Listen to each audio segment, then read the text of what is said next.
இதெல்லாம் வந்து யாரும் சொல்ல மாட்டாங்க. இது ஒரு பெரிய நடிகராக இருந்தால் பெரிய விஷயமா மாறும். இந்த இடத்துக்கு என்னை தள்ளி விட்டுறதற்கு வேறு வழி தெரியல சார். எனக்கெல்லாம் வேறு வழி தெரியல. உண்மையாகவே என்னை குத்தி குத்தி குத்தி கொலை பண்ணிட்டாங்க. என்னை வந்து ஒரு படம் வீட்டுக்கு வந்து பேசுவாங்க, பேசிட்டு போவாங்க. யார் காரணம் என்று சொன்னால் அந்த படத்தோடைய கூடிய ஜென்சி ஆல்ஃபா கிட்ஸு வந்து இவரோட பர்ஃபார்மன்ஸஸ்லாம் பார்க்குறப்ப வேற லெவலில் பண்ணுறாரே, செம்ம ஃபன்னாக இருக்காரே அப்படின்னு சொல்லிட்டு நிறைய பேர் முட்டு கொடுக்குறத நீங்கள் பார்ப்பீங்க. ஆனால் டிப்பிக்கலாக போய் ஒரு 80s கிட்டு 90s கிட்ட கேட்டாங்க அப்படின்னா யார் தெரியுமா அவர், வரலாறு தெரியுமா அப்படின்னு சொல்லிட்டு பயங்கரமாக உங்களுக்காக நாங்கள் டஃப் ஃபைட்லாம் கொடுத்துட்ருக்கோம் சார். மோஸ்ட் வாண்டட் ரெக்வஸ்ட் அப்படின்னு சொல்லிட்டு ஒன்று இருக்குது, பழைய பன்னீர்செல்வமாக உங்களை வந்து பார்க்கணும் அப்படின்னு சொல்லிட்டு. பட் அது இந்த படத்தில் வந்து அதற்கு மிகச் சரியான தீனி கிடைச்சிருக்கு அப்படின்னு நம்புகிறோம். நானும் சின்ன வயசுலேருந்து சொல்லவே மாட்டேன் சார், ஏன்னா நான் இப்போ பிறக்கவே இல்லை சார். வாங்க ஆனந்தராஜ் சார்.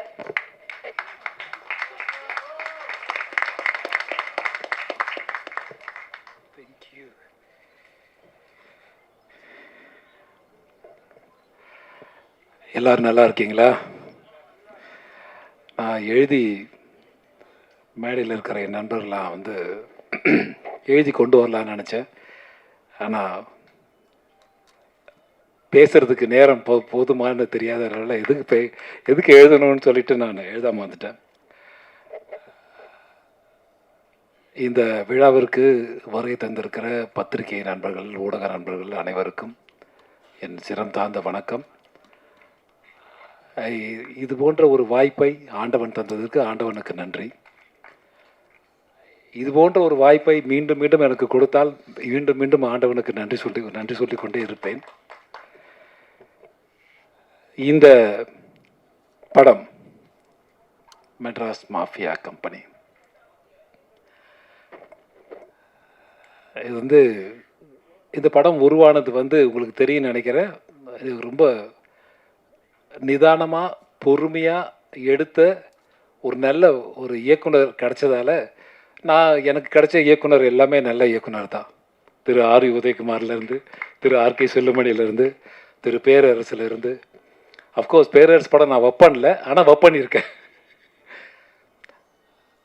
திரு ஸ்ரீகாந்த் தேவா அவர்கள், அவருடைய தகப்பனாருடைய இசையில் சின்ன வயசுலன்னு சொல்லுங்க, பரவாயில்ல, நான் சொல்லலை பரவாயில்ல.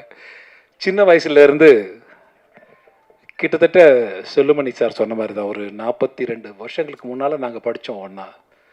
அப்போ தரணின்னு ஒரு சிஆர் ரவி, அவங்க நான்லாம் கிளாஸ்மேட்டு. இந்த ஒல்லியாக ஒருத்த விஸ்குன்னு போவா, இப்படி டக்குன்னு கிராஸ் பண்ணுவா, வாமா மின்னல், டக்குன்னு போயிடுவார்.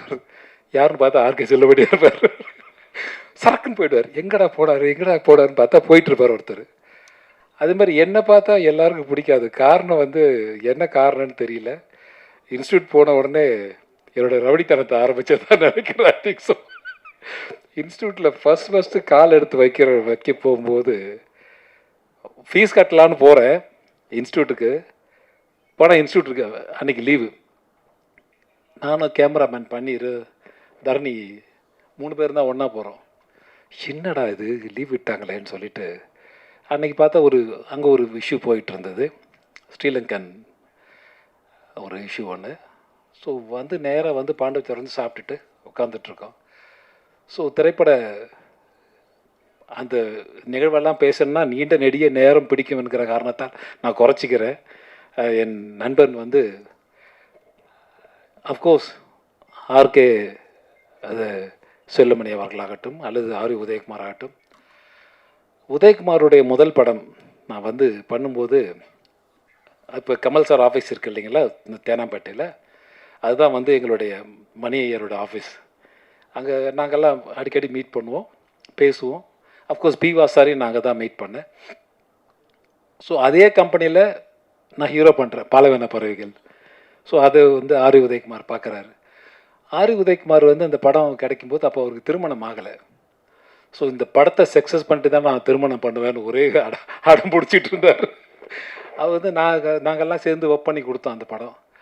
ஸோ இது எனக்கு ஷூட்டிங் கூப்பிட்றாரு. ஒரு நாள் ஷூட்டிங் பண்ணலான்னு போது நடிகர் கார்த்திக் டேட் கொடுத்துட்டாரு, நீ வந்தால் நல்லா இருக்குன்னு சொல்லும்போது எனக்கு 104 டிகிரி ஜுரம்.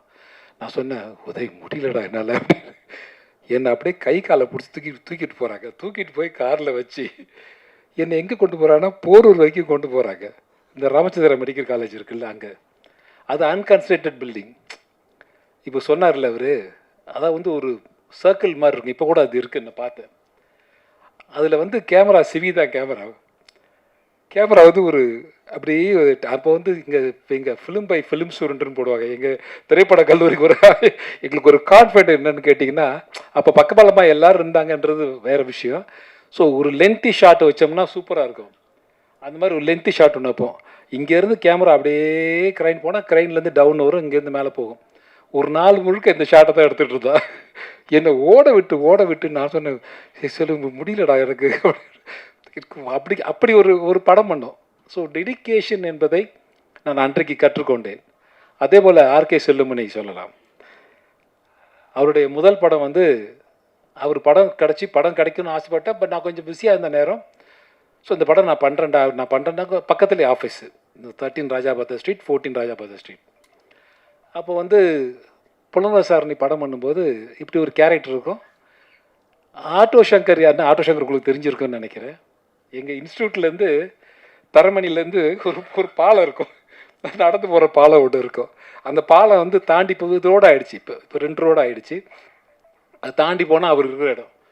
நாங்கள்லாம் பார்த்துருக்கோம். அப்போல்லாம் என்னடா இது அப்படின்னு சொல்லிட்டு அவர் கேரக்டர் எனக்கு கொடுக்குற நம்பர் ஒரு ஜாலியாக பண்ணோம் அந்த கேரக்டர்.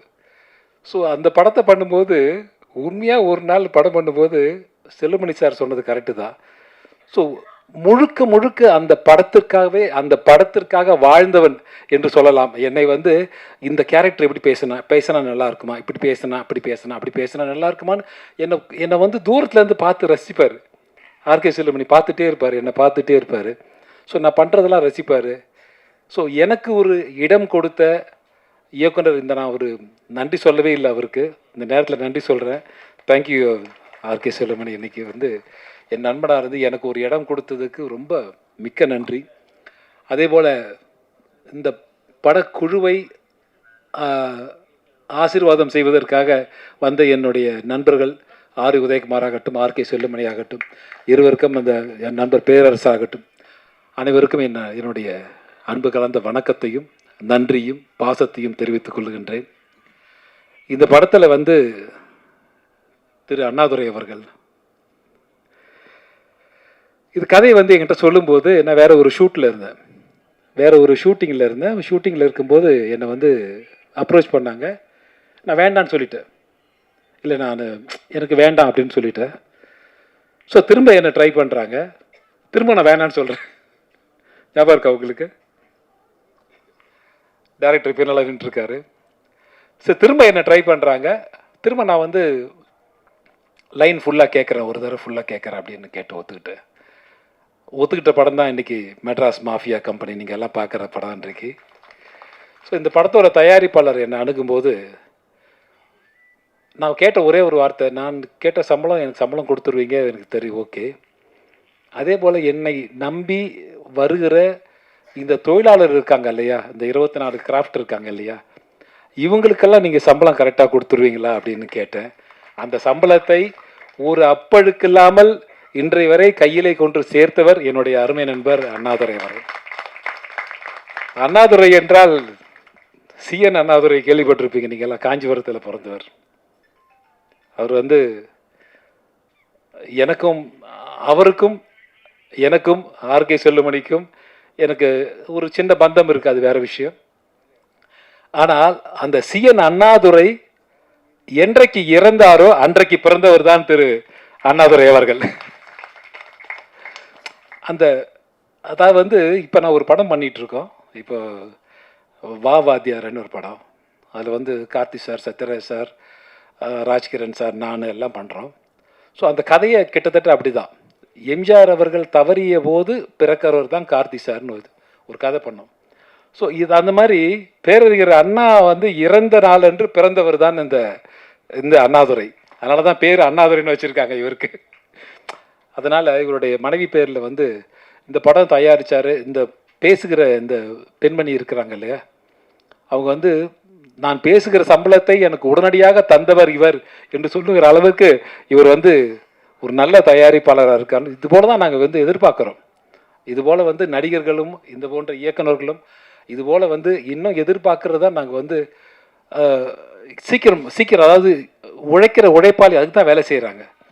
இன்றைக்கி பணம் கிடைச்சா மகிழ்ச்சி அடையாதவங்க யாருமே கிடையாது. ஸோ அதனால் வந்து அவருக்கு என்னுடைய மனமார்ந்த நன்றியும் வாழ்த்துக்களும். இன்னும் நிறைய நீண்ட நெடிய பயணம் உங்களுக்காக காத்திருக்கு சார். இன்னும் எத்தனை பேர் உங்கள்கிட்ட காசு சொல்ல போகிறாங்கன்னு தெரியல. காசு சொல்லுவாங்க, இருந்தாலும் முடிவெடுக்க போகிறது நீங்கள் தான். இந்த படத்தில் என்னோட சேர்ந்து ஒர்க் பண்ண என்னுடைய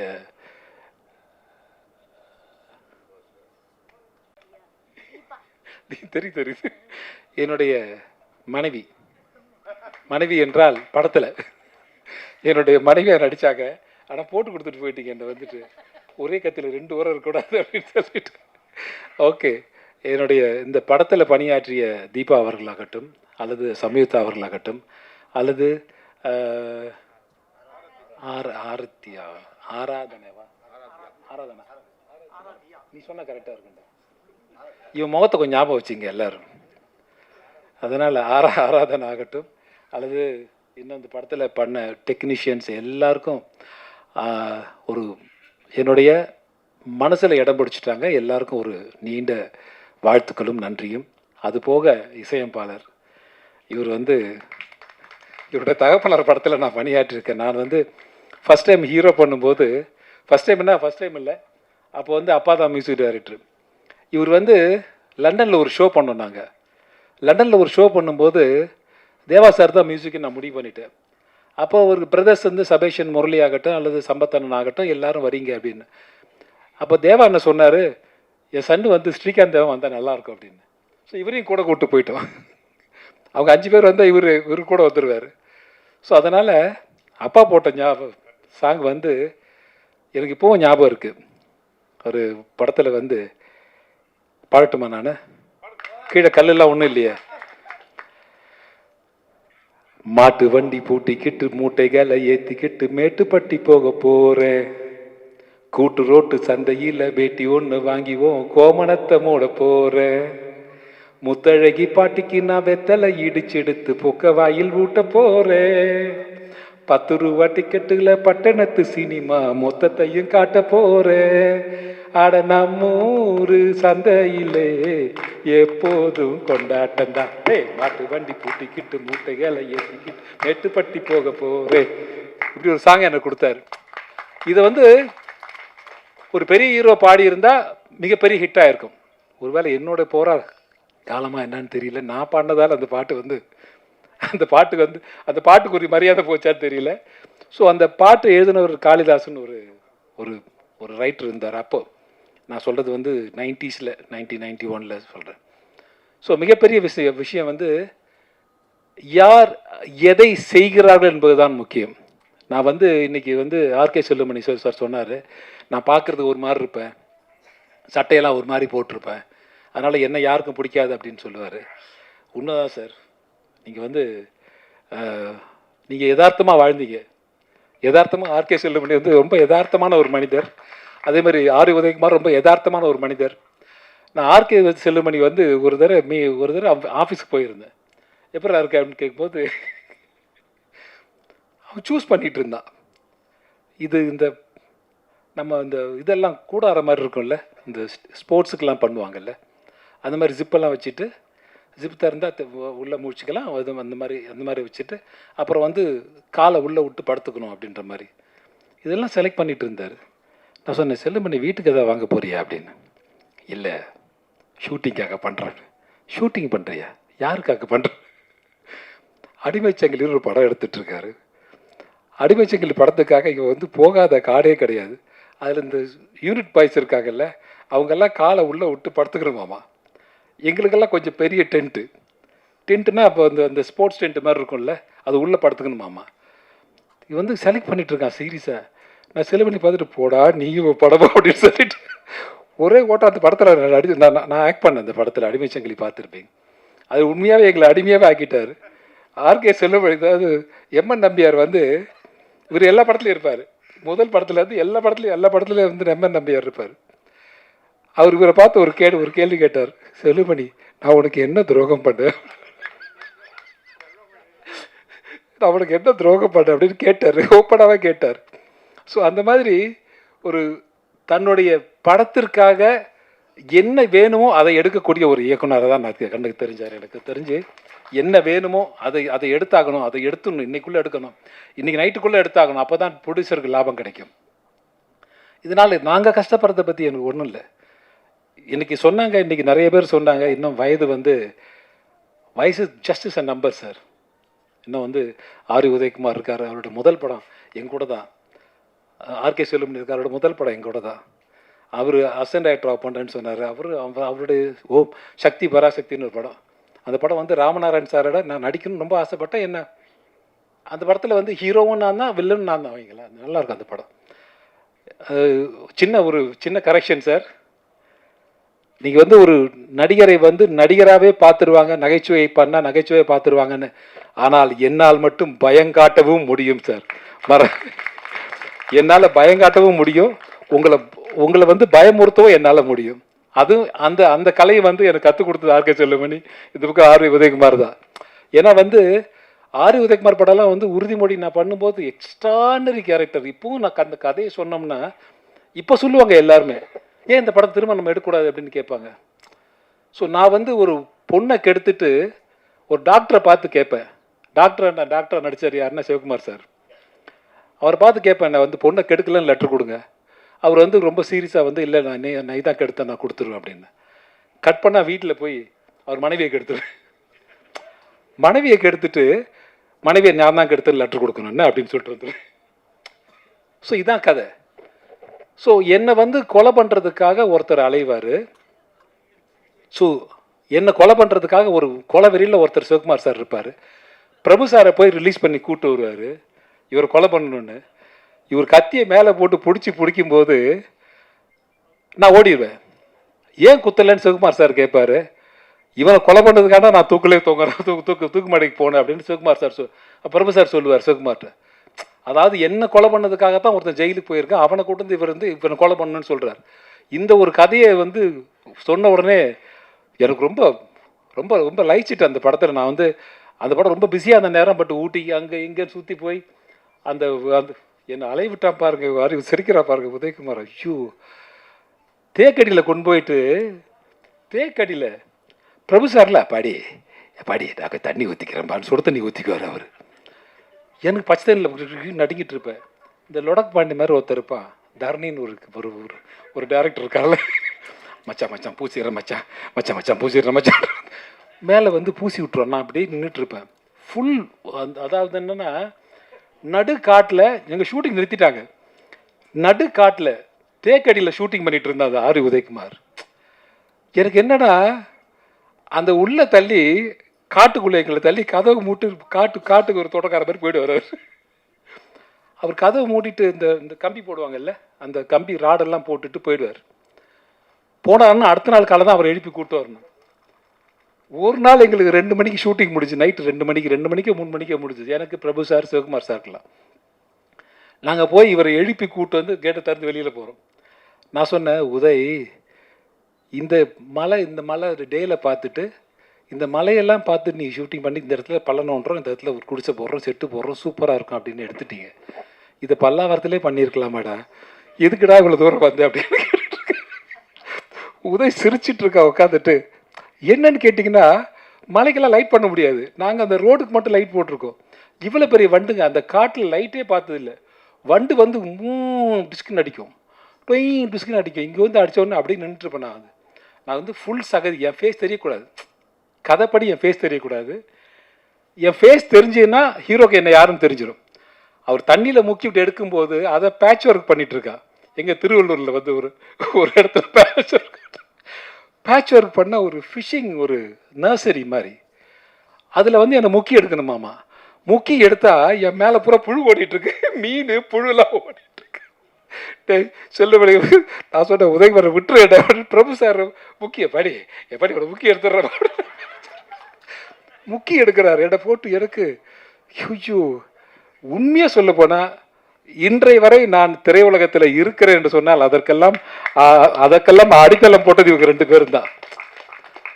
ஏன்னா படாத கஷ்டங்கள்லாம், இந்த கஷ்டங்கள்லாம் பட்டு தான் நாங்கள்லாம் நடிகர் நான் இன்றைக்கி வந்திருக்கோம், நீங்கள்லாம் பாராட்டுறீங்க, நீங்கள்லாம் வந்து இன்றைக்கி வந்து குழந்தையிலேருந்து நான் பார்த்துருக்கேன், நிறைய பேர் சொன்னாங்க இன்றைக்கி. ஸோ ஆஃப்கோர்ஸ் பெருமையாக தான் இருக்குது. இத்தனை வருஷம் நம்ம சினிமாவில் இருக்கோமா, ஒரு 40 ஆண்டு காலம் சினிமாவில் இருக்குமா, திரையுலகத்தில் இருக்கோமா. இதை வந்து ஒரு பணம் சம்பாதிக்கலாம், அது வேறு விஷயம் சார். ஆனால் பணமே வாழ்க்கையாகிடக்கூடாது. பணம் வந்து ஒரு அளவுக்கு மேலே பணம் இருந்துச்சுன்னா, இங்கே இருக்கிற எல்லார்ட்டையும் பணம் கிடையாது, பணம் கொஞ்சம் குறைவாக தான் இருக்கும். ஆனால் நாங்கள்லாம் மகிழ்ச்சியாக இருக்கோம். பணம் நிறைய வந்துச்சுன்னா பணத்துக்கு தான் மரியாதை கொடுப்போம், மகிழ்ச்சி போயிடும். பணத்தை நம்ம காப்பாற்ற வேண்டியிருக்கோம். நம்மளை பணம் காப்பாற்றுது. நம்மளை காப்பாற்றினா நம்ம சொல்கிறது பணம் கேட்கணும், பணம் சொல்கிறத நம்ம கேட்கக்கூடாது. இதை வந்து ரஜினி சார் மாதிரி ஒரு பெரிய நடிகர் சொன்னால் நீங்கள்லாம் கேட்பீங்க, ஒரு வேளை நான் சொன்னால் கேட்க மாட்டீங்களான்னு தெரியல. பரவாயில்ல, விட்டுருங்க, நோ ப்ராப்ளம். அது அது ஒன்றும் அது பிரச்சனை கிடையாது. ஸோ சொல்கிறேன். ஸோ வந்து எது முக்கியமோ அதுதான் முக்கியம். இன்றைக்கி ஒரு பெரிய நடிகர் இது வந்து நானாக வந்து ஒரு ஒரு கல்லாக எடுத்து நானாக கட்டின வீடு, நானாக செதுக்கின சிலைன்னு ஒருத்தர் சொல்லும்போது நம்ம ரசிப்போம். ஆனால் நானும் கிட்டத்தட்ட அப்படி தான் சார்.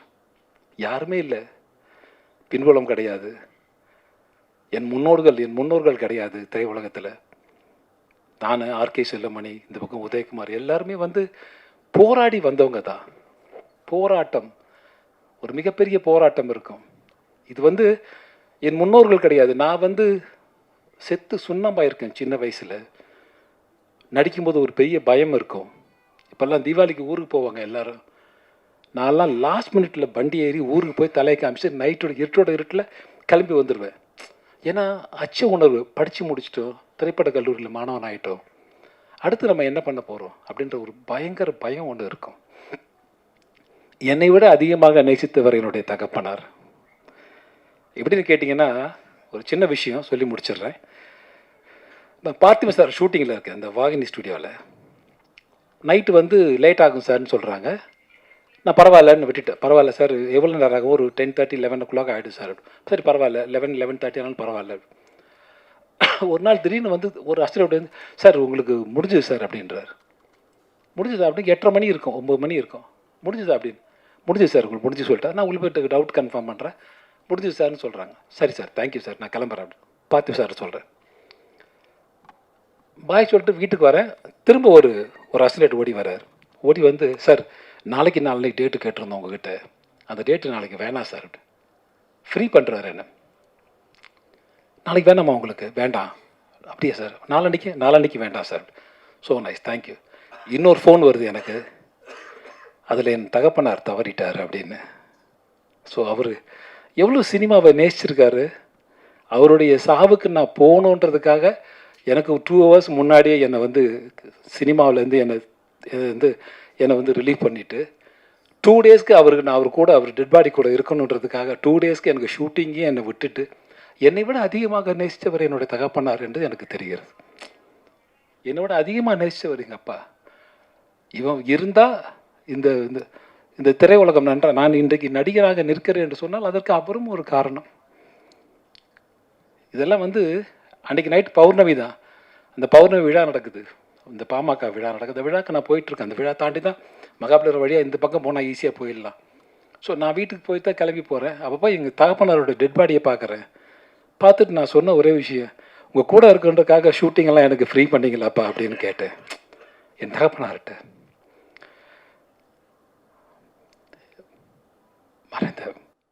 மறைந்த என்னுடைய தகப்பனார்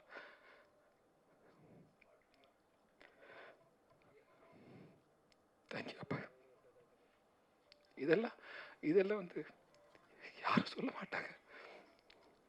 இது ஒரு பெரிய நடிகராக இருந்தால் பெரிய விஷயமா மாறும். இன்றைக்கி ஆர்கே செல்லமணி சார் சொன்ன மாதிரி ஒரு சராசரி நடிகன் இன்றைக்கி எங்களை முடிவு பண்ணுறது, என்ன முடிவு பண்ணுறது குறிப்பாக சொல்லலாம். எனக்கு போட்டியே இல்லைன்னு நினைக்கிறீங்க நீங்கள். இந்த படம் பார்த்தீங்களா, இந்த மெட்ராஸ் மாஃபியா கம்பெனி, இந்த இடத்துக்கு என்னை தள்ளிவிட்டது யாருன்னு நினைக்கிறீங்க? முதுகு பூரா காயம் சார், ரத்தம், வடுக்கல், என்னை குத்தி குத்தி குத்தி கொலை பண்ணிட்டாங்க. என்னை வந்து ஒரு படம் வீட்டுக்கு வந்து பேசுவாங்க, பேசிட்டு போவாங்க, அந்த படம் வந்து மிஸ் ஆகும். ஏதோ ஒரு காரணம் இருக்கும். யார் காரணம் என்று சொன்னால், அந்த படத்தோடைய கதாநாயகனா இருக்கலாம், யாரோ ஒருத்தங்க இருக்கலாம். அவங்க முடிவு பண்ணுவாங்க. இந்த கேரக்டருக்கு இவர் இருந்தா கரெக்ட்டா இருக்கும். வேற யாரா வேணாம். ஸோ இந்த இடத்துக்கு என்னை தள்ளி விட்டதற்கு வேற வழி தெரியல சார் எனக்கெல்லாம். எனக்கெல்லாம் வேற வழி தெரியல. உண்மையாவே இந்த மெட்ராஸ்கா இந்த படத்துல நான் லீட் ரோல பண்ணியிருக்கேன். Of course lead role. கதாநாயகன் கிடையாது. கதையினுடைய நாயகன் அவ்வளவுதான். ஸோ அதனால வந்து தயவு செய்து வந்து கலையை கலையா பாருங்க. இன்னைக்கு வந்து ஒரு என்னுடைய சகோதரி ஒருத்தங்க பேசினாங்க. ரொம்ப நேர்மையான பேச்சு. நானும் ரசித்தேன் அந்த பேச்சு. திரையுலகத்தில் இன்றைக்கு நாம் படுகிற கஷ்டம், இன்றைக்கி நமக்குன்னு ஒருத்தர் வேணும்னா அப்படின்னா ஒரு 100 பேர் இருக்கும். அதில் 10 பேர் தான் வேணும்னா அந்த 10 பேர் சூஸ் பண்ணுற இடத்துல ஒருத்தங்க இருக்காங்க. அதனால் தயவு செய்து ஆர்கே செல்லுமணி போல், உதயகுமார் போல், பேரரசுலாம் வந்து இன்றைக்கி ஒரு மிகப்பெரிய இயக்குனர் தான், இல்லைன்னு சொல்லலை. ஆனால் நம்மளுடைய சாபக்கேடாக என்ன காரணம்னு தெரியல, ஒதுக்கி வச்சுட்டு இந்த பக்கம் ஒருத்தரை செலக்ட் பண்ணுறோம் நம்ம.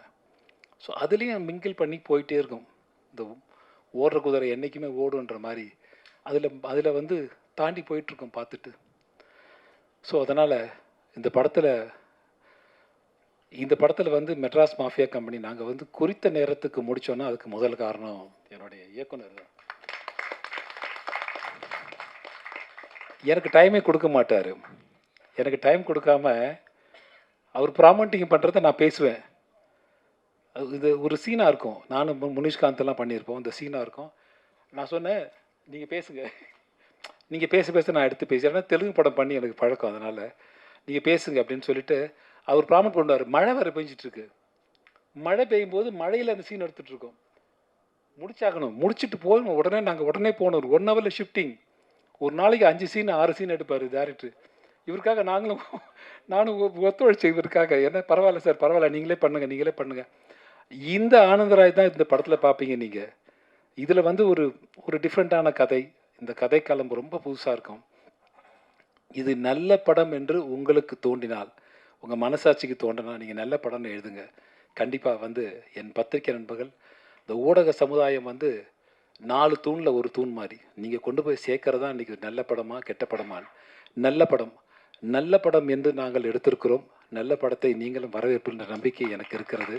இந்த படத்திற்காக உழைத்த அனைவருக்கும் நன்றி கலந்த வணக்கத்தை தெரிவித்துக் கொண்டு, எனக்கு காசு கொடுத்த தயாரிப்பாளர்லேருந்து காஃபி கொடுத்த தயாரிப்பு நிர்வாகி வரை, இன்றைக்கு அசிஸ்டன்ட் டைரக்டர்லேருந்து இன்றைக்கி பிஆர்ஓவிலேருந்து இந்த நிகழ்ச்சியை நடத்தின என்னுடைய சகோதரி ரோகிணி, அவங்க உள்ளே சொன்னாங்க, பேரை மறந்துட்டேன். பாருங்க, என்னோட மகளாக நடித்தாங்க அவங்க படத்தில். ஆனால் அவங்க பேரே நான் இன்னும் ஞாபகம் வச்சுக்கல. பேர் கேட்டு ஞாபகம் வச்சுக்கல. ஆராதனான்னு பேர் சொன்னாங்க அவங்க என்கிட்ட. இப்போ தான் பேரே கேட்டு தெரிஞ்சுக்கிறேன். அதான் என்ன பண்ணுறது சொல்லி பார்க்கலாம். நம்மளே தேங்க்யூ, ரொம்ப நன்றி. Thank you very much. இது வந்து உங்களுடைய நாங்கள் எதிர்பார்க்குறதெல்லாம் உங்கள்கிட்ட வந்து உங்களுடைய கைத்தட்டலும் வரவேற்பும் தான். இதை நான் பேசின ஒரு கலைஞனுக்கு உங்களை போன்ற ஒரு நல்ல வார்த்தை, நல்ல மகிழ்ச்சியான ஒரு வார்த்தை. நாங்கள் வந்து பழகிட்டோம். நல்ல படமா கெட்ட படமா, நல்லா ஓடிச்சுன்னா நல்லா ஓடிச்சு, ஓகே, வேறு வேலையை பார்க்கலாம். நல்லா ஓடலனாலும் அடுத்த வேலையை பார்க்கலாம். அப்படி நினச்சிட்டு போகிற மாதிரி நாங்கள் நினச்சிட்டு போயிட்டே இருப்போம். அந்த மாதிரி நல்ல படம், இதை வாழ்த்தணும், வரவேற்கணும் என்று உங்களோடு கேட்டுக்கொண்டு இந்த படத்திற்காக உழைத்த அனைவருக்கும் நன்றி கலந்த வணக்கத்தை தெரிவித்துக்கொண்டு விடைபெறுகிறேன். நன்றி, வணக்கம்.